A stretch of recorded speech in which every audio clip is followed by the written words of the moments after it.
There's a lot of mountain glaciers on our Earth, but most of the ice that is lying on land is on Greenland and on Antarctica, where there is huge ice sheets. The Greenland ice sheet alone holds enough water to raise global sea level by about 7 meters. And on Antarctica, in the West Antarctic and East Antarctic ice sheets, together we have enough ice to raise sea level by about 60 meters. So this is clearly a big concern, because it means that we cannot afford to lose even a small percentage of that continental ice. Otherwise, we'll have meters of sea level rise with detrimental effects for coastal cities and island nations and low-lying land areas like in Bangladesh, for example. So there is a big question, how stable are these ice sheets? Especially if you take into account that at the end of the last ice age, 20,000 years ago was the height of the last ice age, we had 3 times as much ice as today. We lost 2/3 of that ice, and that meant 120 meters of sea level rise as a result of about 5 degrees global warming. Now, how much ice will we lose if we raise global temperature by a further 1, 2, 3 degrees centigrade? That is a big question. And unfortunately, the prospect is not very positive in this respect, because the ice sheets in Greenland as well as in Antarctica are subject to some instabilities. And these instabilities are related to the kind of self-stabilizing feedbacks that exist for these ice sheets. In Greenland, it's quite easy to explain. There is a so-called ice elevation feedback. The Greenland ice sheet is 3,000 meters thick, and that means that the central parts of this ice sheet are very high above sea level, and that means they are in parts of the atmosphere that are very cold, because our atmosphere gets colder the higher up you go. And therefore the surface of the ice sheet in Greenland is very cold, and it's only very rarely, actually only in recent times, that on some days there's melting all the way up there. But normally there's practically no melt in the center of the ice sheet. And so the ice sheet surface is kept cold by the very fact that the ice sheet is there. And that's a self-stabilizing feedback.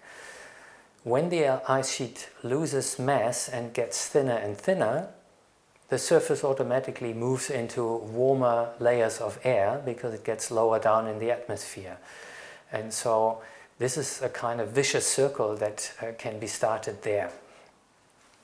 And it is very easy to show theoretically that there is a critical point, you can call it a tipping point, where the ice sheet shifts from being self-stabilizing and self-maintaining to the vicious circle actually becoming a vicious circle that will wipe out the entire ice sheet.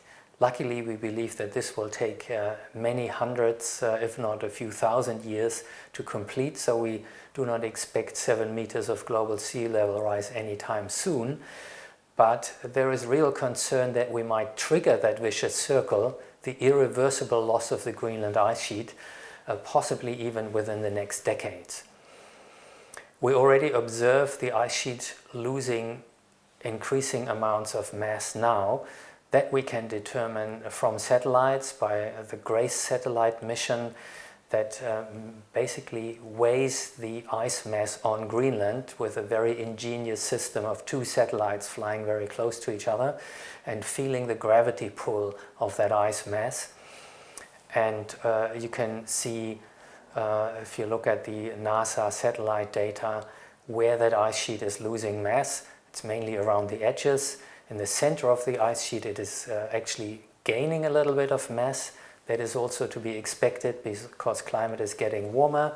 That means more snowfall, but it still means the center of the Greenland ice sheet is so cold that there's hardly any melt there.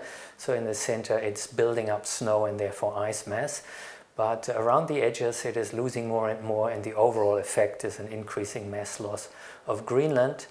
which contributes already significantly to global sea level rise. Now, the fourth assessment of the IPCC, published in 2007, concluded that there was a risk of losing the Greenland ice sheet, of passing that tipping point, starting at about 2 degrees global warming. And that at the time was one of the key rationales of limiting global warming to a maximum of 2 degrees, that famous 2-degree limit, partly resulted from the risk of crossing the threshold for the Greenland ice sheet. Now, unfortunately, as has been the case with several other of the IPCC estimates, this was overly cautious and actually understated the risk. In the new IPCC report, it is conceded that already from about 1 degree global warming, we run the risk of losing that Greenland ice sheet. And of course, that is of major concern. If we look at the other end, the Antarctic ice sheet, it is subject to another kind of instability, which is called a marine ice sheet instability, and which has been known since the work of John Mercer in the 1970s. Mercer back then, actually, when you read his old papers, wrote in major journals like Nature very stark warnings that we would be destabilizing the West Antarctic ice sheet and causing major sea level rise with further global warming. And several recent studies by different research groups have suggested very strongly that it is highly likely that the West Antarctic ice sheet has crossed a tipping point where the further retreat of this ice sheet becomes this kind of vicious circle, a self-sustaining process.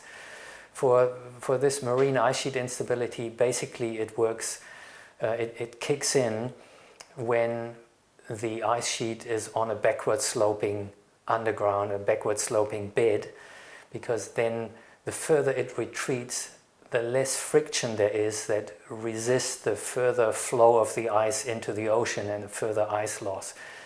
And so once the ice sheet crosses a kind of hill and retreats over that hill and finds itself on a backward sloping bed, it is basically doomed, and everything points to that already being the case with the West Antarctic ice sheet, which alone would cause in the coming centuries about 3 meters of global sea level rise. So there are further instability thresholds in the East Antarctic ice sheet that can be crossed.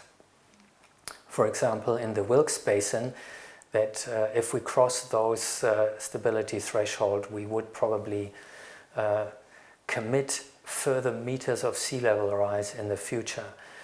And all this is made all the more plausible by the fact of how much ice we have lost at the end of the last ice age, and also by how much sea level rise we find for earlier warm periods in Earth history, like in the Eemian interglacial, where the temperatures were only about 1 degree above present, but the data point to 6 to 9 meters of higher sea level than today. So there is very real concern that maybe we have already, or likely we have already committed to meters of sea level rise with a 1 degree global warming that we have caused, and that we could cross further stability thresholds of the big continental ice sheets of Greenland and Antarctica, and this becoming all the more likely the more global warming we permit before we stop it.